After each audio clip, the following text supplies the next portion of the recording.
நேற்றைய முன்தினம், அதாவது ஜனவரி மாதம் 7ஆம் தேதி அன்று மதுரையில் நடைபெற்ற புதிய தமிழகம் கட்சியினுடைய 7வது மாநில மாநாடு சிறப்பாக நடைபெற்றது. இந்த மாநாடு வெற்றி பெறுவதற்கு தமிழ்நாடெங்கும் இருந்து வருகை புரிந்த புதிய தமிழகம் கட்சியினுடைய தொண்டர்கள் அனைவருக்கும், அதேபோல ஏறக்குறைய கடந்த 9 மாத காலமாக அரும்பாடு பெற்ற புதிய தமிழகம் கட்சியினுடைய மாவட்ட செயலாளர்கள், ஒன்றிய செயலாளர்கள், பேரூராட்சி, நகராட்சி, மாநகர செயலாளர்கள் மற்றும் மாநில நிர்வாகிகள் அனைவருக்கும், அதேபோல எங்களுடைய மாநாடு குறித்த அனைத்து செய்திகளையும் மாநாட்டுக்கு முன்பும் மாநாடு நடைபெற்ற பின்பும் பொதுமக்களுக்கு எடுத்து சென்ற அனைத்து ஊடகவியல் நண்பர்களுக்கும் என்னுடைய நெஞ்சார்ந்த நன்றியை நான் தெரிவித்துக் கொள்ள விரும்புகிறேன். ஏறக்குறைய 15 வருடங்களுக்கு பிறகு புதிய தமிழகம் கட்சியினுடைய 7வது மாநில மாநாடு நடைபெற்றது. இந்த மாநாட்டில் 36 தீர்மானங்களை நாங்கள் நிறைவேற்றி அந்த தீர்மானங்கள் அனைத்தையுமே நாங்கள் ஊடகங்களுக்கு இன்று வழங்கியிருக்கிறோம். நேற்றைய முன்தினம் மாநாட்டு பந்திலையும் கொடுக்கப்பட்டிருக்கிறது. இந்த மாநாட்டுடைய முக்கியமான நோக்கங்களை மீண்டும் தமிழ் மக்கள் அனைவருக்கும் ஊடகங்கள் வாயிலாக எடுத்து செல்ல வேண்டும் என்று அன்போடு அனைத்து ஊடக நண்பர்களையும் கேட்டுக்கொள்கிறேன். இந்த மாநாட்டிலே நாங்கள் மிக முக்கியமாக முன்வைத்தது 2026ஆம் ஆண்டு சட்டமன்ற தேர்தல் என்ற காரணத்தினால் இந்த மாநாட்டில் நாங்கள் சில விஷயங்களை முக்கியமாக கோடிட்டு காட்டியிருக்கிறோம். 2021ஆம் ஆண்டு ஆட்சிக்கு வந்த திமுக அவர்கள் கொடுத்த 505 வாக்குறுதிகளை நிறைவேற்ற தவறிவிட்டார்கள். நிறைவேற்றியதாக சொல்லப்படக்கூடிய அந்த வாக்குறுதிகளும் அனைத்து மக்களுக்கும் முறையாக சென்றடையவில்லை. அதனுடைய விளைவாக பல்லாயிரக்கணக்கான கிராமங்களில் இன்னும் மக்கள் குடிநீருக்காக கூட போராடக்கூடிய சூழ்நிலைகள் உருவாயிருக்கிறது. தமிழகத்தில் பெரிய நம்பிக்கையோடு ஏழை எளிய நடுத்தர மக்களுடைய பிள்ளைகள், இளைஞர்கள்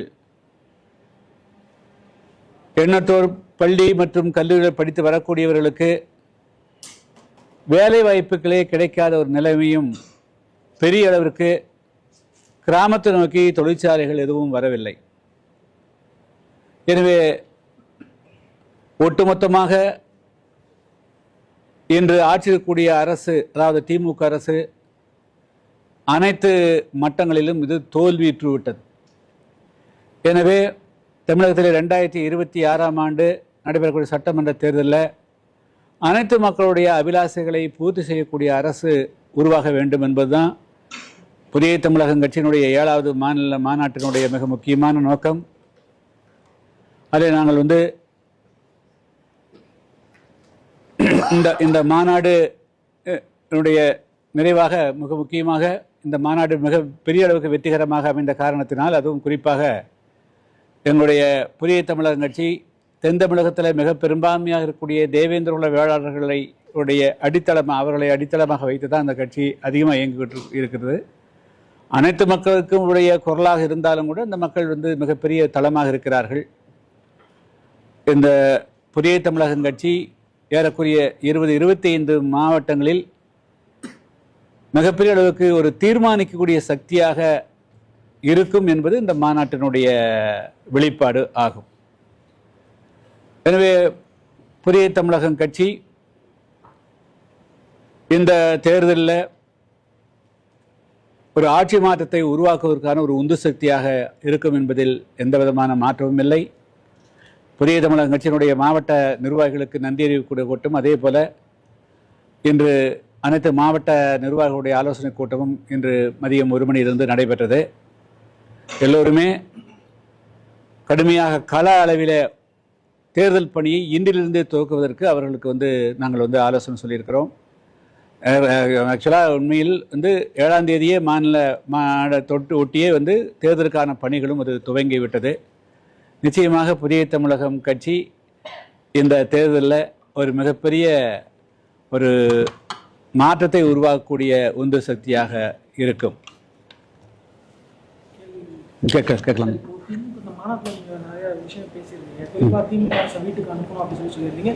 அதே மாதிரி வீட்டுக்கு அனுப்பணும்னா ஒரு திருடனை அனுப்பிச்சுட்டு இன்னும் திருடனை உட்கார வைக்கிறது அர்த்தம் இல்லை அப்படின்னு சொல்லியிருந்தீங்க. இது வந்து திமுகவையும் அதிமுகவையும் புறக்கணிச்சுட்டு வேற ஒரு புதிய கட்சிக்கு நீங்கள் எப்போ தயாரிக்கணும்னு எடுக்கலாம்? இல்லை, அப்படியும் எடுத்துக்கொள்ளலாம், அப்படி எடுக்கக்கூடாது என்றெல்லாம் பொருள் இல்லை.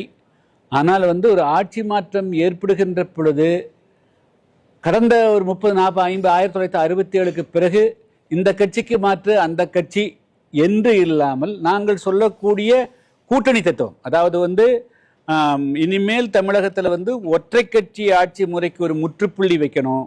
ஒற்றை கட்சி ஆட்சி முறை வந்து ஏகாதிபத்திய உணர்வுகளை உருவாக்குது. இன்னைக்கு எப்படி வந்து அமெரிக்காவினுடைய ட்ரம்ப் தான் நினைச்சது தான், அதாவது அந்த கட்சியினுடைய அந்த அமெரிக்காவினுடைய பாராளுமன்றத்தை பற்றி கூட கவலைப்படாம தான் நினைத்ததை வந்து செய்யக்கூடிய அளவுக்கு யார் மேலும் வேண்டாலும் படையெடுக்கலாம், எந்த நாட்டை வேண்டாலும் கைப்பலாம், யாரை வேண்டும் என்றாலும் இது வந்து செய்யலாங்கிற ஒரு எதேச்சையா போக்கு உருவாகுதோ அதுபோல ஆட்சிக்கு கைக்கு வந்து விட்டால் எதை வேண்டும் என்றாலும் செய்யலாம் என்ற ஒரு மனப்பான்மை வந்து கடந்த 67 கடந்த 2021 நடைபெற்ற தேர்தலிலும் ஆட்சிக்கு வந்த இடத்துல மனநிலை இருக்கிறது.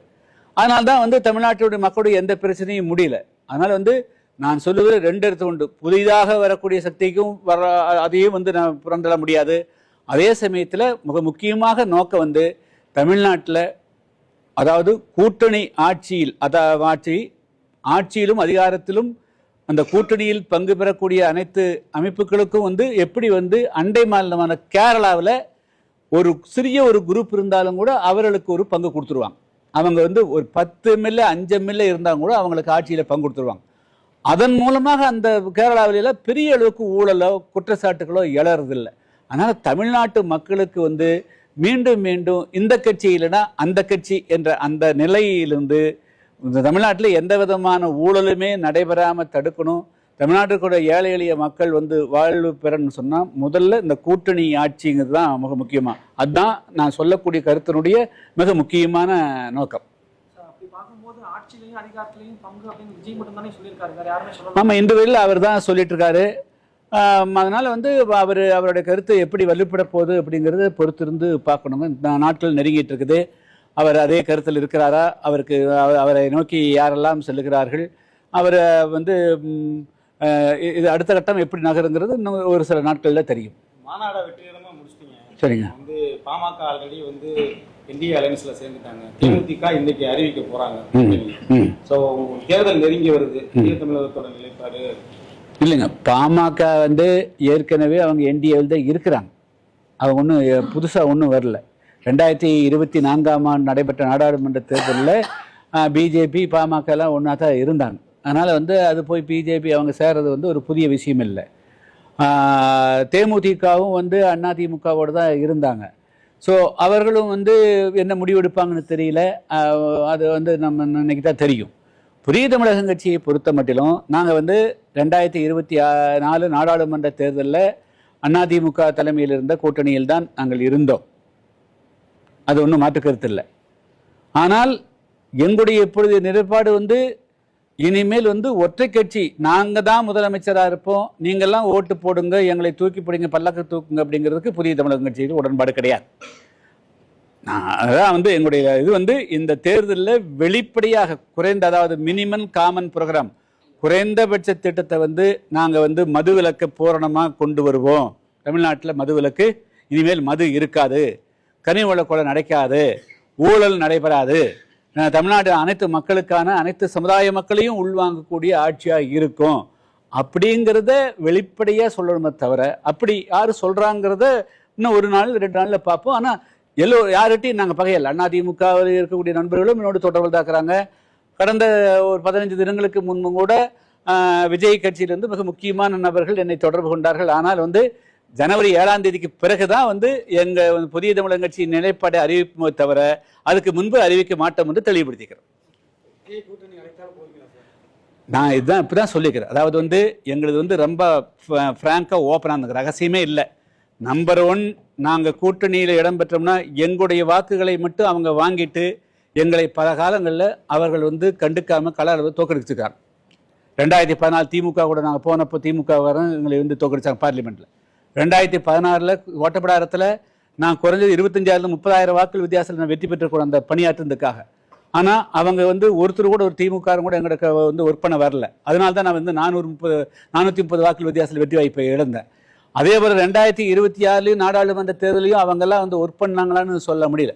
எங்களுக்கு வந்து நாங்கள் எங்களுடைய வாக்குகளை தேவேந்திர மக்கள் நான் சொன்னாச்சுன்னா ஒரு 10% விடலாம். 90% பேர் வந்து ஐயா சொல்லிட்டாங்க, டாக்டர் ஐயா சொல்லிட்டாங்க, நம்ம ஓட்டை போடணும்னு கம்ப்ளீட்டாக போட்டுறாங்க. ஆனால் அதே சமயத்தில் அந்த கட்சிக்காரர்கள் நான் எங்களை வெற்றி பெற வைக்கிறதுக்கு அவங்க வந்து உளப்பூர்வமாக பாடுபடுறதில்ல. அதனால் எங்களை யார் வெற்றி பெற வைப்பார்களோ அவர்களோடு கூட்டணி சேருவது தான் எங்களுடைய மிக முக்கியமான ஸ்ட்ராட்டஜியாக இருக்குது. வெறுமனே அவர்களுக்கு பலியாகிறதுக்கோ அவர்களுக்கு சேவையாகிறதுக்கு நாங்கள் வந்து முடிவெடுக்க முடியாது. அதனால் நாங்கள் உன்னிப்பாக கவனிச்சுக்கிறோம். யார் மூலமாக எங்களுடைய கட்சியும் வெற்றி பெறணும், நாங்களும் வந்து ஓட்டு போடுவோம். ஆச்சுங்களா? 2 பேருமே நான் தவிடு கொண்டு வரேன், நீ இது கொண்டு வா அப்படிங்கிறது அப்படி இருக்கக்கூடாது. ஸோ அதனால் வந்து நாங்கள் வந்து உண்மையாக இருப்போம். புதிய தமிழர் கட்சியினுடைய தொண்டர்கள் எந்த விதமான எதிர்பார்ப்பும் எல்லாம் பாடுபடுவாங்க. அதே சமயத்தில் புதிய தமிழர் கட்சி எங்கெல்லாம் வேட்பாளர் நிறுத்தப்படுகிறதோ அங்கே அந்த கூட்டணியை சார்ந்தவர்களும் முழு மனதோடு ஒர்க் பண்ண வைக்க வேண்டிய பொறுப்பு அவங்களுக்கு இருக்குது. இதே 2014 நாங்கள் நாடாளுமன்ற தேர்தலில் போட்டியிட்ட போது அந்த மாவட்ட செயலாளர்கள் எங்கூட வரவங்க கூட யோசித்தாங்க. ஆச்சுங்களா? அண்டு முதலமைச்சர் அந்த கலைஞர்கிட்ட வீட்டில் போய் சொன்ன பிறகு அப்புறம் அதுக்கு பிறகு கட்சி விட்டே நிற்கிறார். ஸோ அதே சமயம் ஒன்றிய செயலாளர்களும் இயந்திரத்தனமாக வர்றாங்க, கூட வருவதை எதிர்பிரச்சாரம் பண்ணுறாங்க. ஸோ இப்படியெல்லாம் உள்ளொன்று வைத்து வந்து நடக்கிறாங்க. அவங்ககிட்ட மனசில் வந்து ஒரு நல்ல நோக்கத்தோடு வந்து அவங்கெல்லாம் பணியாற்றுறதில்லை. அதெல்லாம் ரொம்ப வருத்தமாக இருக்குதுங்க. அதாவது லட்சக்கணக்கான மக்களுடைய ஓட்டுக்களை வாங்குறாங்க. சரி, இந்த கட்சியும் பிரதிநிதித்துவம் பெறணும், அவர்களும் வெற்றி பெற்று பெறணுங்கிற அந்த சகோதரத்துவமோ அந்த பரந்த மனப்பான்மையோ இந்த 2 கட்சியினுடைய மாவட்ட செயலாளர்கள் ஒன்றிய செயலாளர்கள் இருக்குல்ல, நான் 2ஐயும் பார்த்துட்டேன். ஸோ அதனால் வந்து எங்களுக்கு தேவையானது உண்மையான நட்பாக இருக்கணும், உண்மையாக பாடுபடணும். நாங்கள் வந்து திறந்த மனப்போடு எங்ககிட்ட எதுவுமே இல்லை, எந்த இடத்துலையும் எதையும் எதிர்பார்ப்பேன். இன்னும் சொல்லப்போனால் இந்த தேர்தலை பொறுத்தளவு நான் ஊராக அவங்களுக்கு தெரியும், எந்த இடத்துலையும் காசு பணம் வாங்கக்கூடாது அப்படின்னு வந்து நான் ஸ்ட்ரிக்டாக சொல்லிக்கிறேன். பசியோட பட்டினியோட மடியக்கூடிய சூழ்நிலை வந்தாலும் கூட நீ காசு வாங்கிட்டு ஓட்டு போடாத, கண்டிஷன் வை. எங்களுக்கு தண்ணி கொடுக்கணும்னு சொல்லு, ரோடு போட சொல்லு, வந்து உங்களுக்கு வசதி ஏற்பாடு பண்ணி கொடுக்க சொல்லுங்கள், வேலை வாய்ப்பு கொடுக்க சொல்லுங்கள், காசு பணம் இல்லாமல் உங்களுக்கு வேலை வாய்ப்பு கொடுக்க சொல்லுங்கள். ஆனால் இந்த 100-200 வாங்கி போட்டு நம்முடைய உரிமையை இழந்துடாதீங்கிறது தான் நான் வந்து இந்த 9 மாதமாக கிராமந்தோறும் போய் சுற்றுப்பிரயாணம் பண்ணிக்கிறேன். அதனால் இது எங்களுடைய லட்சியத்தில் நான் தெளிவாக இருக்கிறேன். ஆச்சுங்களா? இந்த தேர்தலில் 2026 நடக்கிற சட்டமன்ற தேர்தலில் முதல்ல தேர்தல் ஆணையம் ஒரு 3-4 மாதங்களுக்கு முன்பாகவே தேர்தல் விதிமுறைகளை அமலாக்கிறோம். எந்த கட்சியும் ஒரு பைசா கூட பணம் கொடுக்காத அளவுக்கு பண்ணணும். ஏன்னா அவங்க எல்லாருமே பல பேரும் வந்து பணம் கொடுத்து எப்படியாவது தமிழ்நாட்டு மக்களுடைய ஓட்டுக்களை வாங்கிடலாம், பதவிக்கு வந்தால் போதும், அதுக்கு பிறகு 5 வருஷத்தில் தங்களை குரோர்பதிகளை ஆக்கலாங்கிற ஒரு மிக நப்பாசையோடு இருக்கிறாங்க. ஆனால் தேர்தல் ஆணையம் மத்திய அரசும் இது வந்து தமிழ்நாட்டில் நாணயமான தேர்தல் நாணயமே இல்லாமல் ஒரு நாணயமான தேர்தல் நடக்கணும்னு சொன்னால் குறைந்தது 3 மாதம் 4 மாத காலத்துக்கு முன்பாக தேர்தல் விதிகளை அமலாக்கணும், காசு பணம் இல்லாத ஒரு தேர்தலாக கொண்டு வரணும். நாங்கள் வந்து தேர்தல் களத்தில் கள அளவில் எங்களை முழு மனசோடு ஏற்றுக்கொண்டு சகோதரத்துவத்தோடு இந்த தேர்தல் எங்களையும் வெற்றி பெற வைக்கக்கூடியவர்களுடைய நட்பை தான் நாங்கள் எதிர்பார்த்து கொண்டிருக்கிறோம். இன்னைக்கே கொஞ்சம் சொல்லிக்கிறதுல இன்னும் யாரு நாங்கள் வந்து நான் இந்த கண்டிஷன் எல்லாம் இருக்குதுன்னு பார்க்கணும்ல, யாருங்கிறது நான் தான் எல்லாத்தோடையும் நட்பில் தான் இருக்கிறோம். இந்த கண்டிஷனுக்காக வராங்களான்னு பார்க்கணும். நாங்கள் வந்து அதிமுக இருந்து நாங்கள் ஒன்றும் பிரிஞ்சுலாம் போயிடல. ஆச்சுங்களா? அவங்களோட அவங்க நண்பர்கள் நிறைய பேர் இருக்கிறாங்க, எங்களோட பேசிட்டு தான் இருக்கிறாங்க. அதே போல் விஜய் கட்சியிலேருந்து ஏறக்குறைய 15-2-3 வாரங்களுக்கு முன்பு மிக முக்கியமான ஒருத்தர் பேசினார். ஆனால் ஜனவரி 7ஆம் தேதி வரலும் நாங்கள் வந்து கூட்டணி பேச்சுவார்த்தை பேசுவதில்லை என்று சொல்லியிருக்கிறோம்.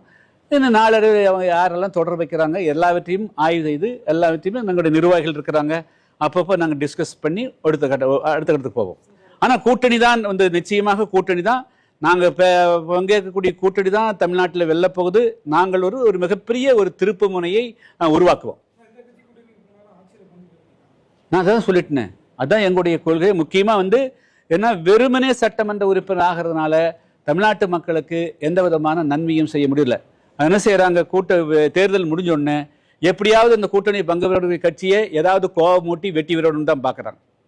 இப்படித்தான் 2011 கூட நடந்தது ஆச்சுங்களா.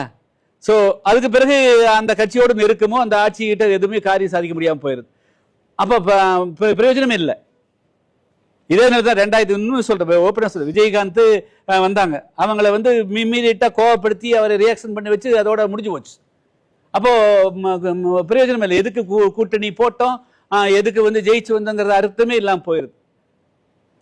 ஸோ நாங்கள் நேர்மையான அரசியல, உண்மையான அரசியல, தமிழ்நாட்டு மக்களுக்கு என் சாதி மத மொழி இன எந்த வேறுபாடும் இல்லாமல் அனைத்து மக்களுக்கும் தொண்டாற்ற வேண்டும்ங்கிறது தான் புதிய தமிழகம் கட்சியின் லட்சியம். அது நிறைவேறணும்னு சொன்னால் நாங்கள் ஆட்சிக்குள்ளே போகணும், அதிகாரத்துக்குள்ளே போகணும். அதுக்கு யார் வெளிப்படையாக தயாராகிறாங்களோ அவங்களோடு கைகோப்போம். அதே சமயத்தில் அவங்க சொன்னதுக்காக எடுத்துக்க மாட்டோம். அவங்களுக்கு எங்களுக்கு என்ஷூர் பண்ணணும், சரி எங்களுடைய நிர்வாகிகள் எந்த விதமான வஞ்சகம் இல்லாமல், உள்நோக்கம் இல்லாமல், பாகுபாடு இல்லாமல் கரங்கோத்து பணியாற்றுவார்கள் என்பதற்கு உண்டான உத்தரவாதம் எல்லாம் நாங்கள் பார்த்த பிறகுதான் நாங்கள் டிசைட் பண்ணுவோம். நிச்சயமா இல்ல, ஏன் அவ ஒரு சக்தியா தானே இருக்கிறாங்க. முந்தைய தேர்தல் எல்லாம் கூட்டணி ஆட்சின்ற கோஷம் பெருசா வைக்கப்படும். சமீப காலமாக இப்ப நீங்க காங்கிரஸா இருக்கட்டும் இல்ல தேமுதிக அவர்கள் நீங்களா இருக்கட்டும் யாரா இருந்தாலும் இந்த 2026 ஒரு கூட்டணி ஆட்சி எங்கள் கூட்டணி மந்திரி சபையில பங்கு கொடுக்கணுன்ற ஒரு கோஷத்தை பிரதானமா முன்வைக்கணும். உங்களுக்கு இலக்கு திமுக ஆட்சியில் ரெண்டுமே மக்கள்கிட்ட வலுவிழந்து வருதுன்ற ஒரு கான்செப்ட் காரணம். அவங்கள ஏற்கனவே வலுவிழந்துட்டாங்க. ஏற்கனவே திமுக வலுவிழந்து இருக்குது, அண்ணா திமுக வலுவிழந்து தான் கிடக்குதுங்க. அவங்க ஒரு சும்மா அந்த ஒட்டுல சப்போர்ட்ல நிக்கிறாங்க, அவ்வளவுதான் பண்ண முடியும் ஆச்சுங்களா. ஓட்டுக்கு காசு கொடுக்காம யாராவது ஜெயிக்க சொல்லுங்க பார்க்கலாம். அவங்க கூட்டணி வச்சுதான் பண்றாங்க. தனிப்பட்ட முறையில் அவங்களுக்கு தனிப்பட்ட முறையில் ஒரு கட்சி எப்படி செல்வாக்கா இருக்க முடியும்? தமிழ்நாட்டில் எல்லா கட்சியும் சேர்ந்தா தான் அந்த அணி பலமா இருக்க முடியும். அதனால தானே கூட்டணி பலம் சொல்றேன். ஆமா, தமிழ்நாட்டில் அந்த ஒற்றை கட்சி ஆட்சி முறையிலால பல தவறுகள் நடக்குது அப்படிங்கிறத எல்லாரும் உணர்றாங்க. தமிழ்நாட்டில் தவறுகள் நடக்காம இருக்கணும், ஒரு நேர்மையான ஆட்சி நடக்கணும், தமிழ்நாட்டு மக்களுக்கு நல்லது நடக்கணும்னா கூட்டணி ஆட்சிங்கிறது தான். அது எல்லாரும் தம் கீழே இருந்தே மக்கள் மத்தியிலிருந்தே அந்த வருதுங்க. இன்னும் இந்த ஒரு கட்சிக்காரர் தப்பு பண்ணிட்டே இருக்கிறான் அப்படின்னு நினைக்கிறாங்க. அவர்களையும் தவறு செய்யக்கூடியவர்களையும் திருத்தணும், அவர்களும் திருந்தணும். ஐயோ நம்ம தப்பு பண்ணோம்னா 7 கட்சி இருக்குது 8 கட்சி இருக்குது தெரிஞ்சிருவாங்களே அந்த பயம் இல்லை. இப்போ நம்ம எதை வேணாலும் செய்யறோம், நம்ம கிட்ட தான் எல்லாம் இருக்குது, ஆளினா இருக்குதுங்க தவறு பண்றாங்க. அதனால எல்லா கட்சியும் சரியா தமிழ்நாட்டு மக்களுக்கு பணியாற்ற வேண்டும் என்று சொன்னால் அது கூட்டணி ஆட்சி ஒன்றுதான் தீர்வு. அது அவங்கள பத்தி ஆக்சுவலா அவங்க தான் அதிகமா கேட்பாங்கன்னு அர்த்தம். கழுத்து பிடிக்கிறவங்க அவங்களதான் இருப்பாங்க.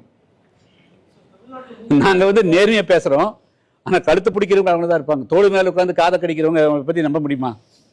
வச்சுங்களா, தோல் மேல உட்காந்து காதை கடிக்கிற கட்சிகள் எல்லாம் நம்ப முடியுமான்னு கேட்கிறேன்.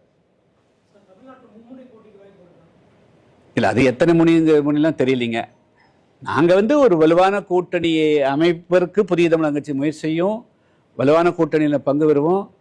அது 2026 அது கூட்டணி ஆட்சியாகத்தான் இருக்கும். அது என்னங்கிறதெல்லாம் நாம் புதிய தமிழகம் சேர்ந்தாலே அது வலுவாயிரும்.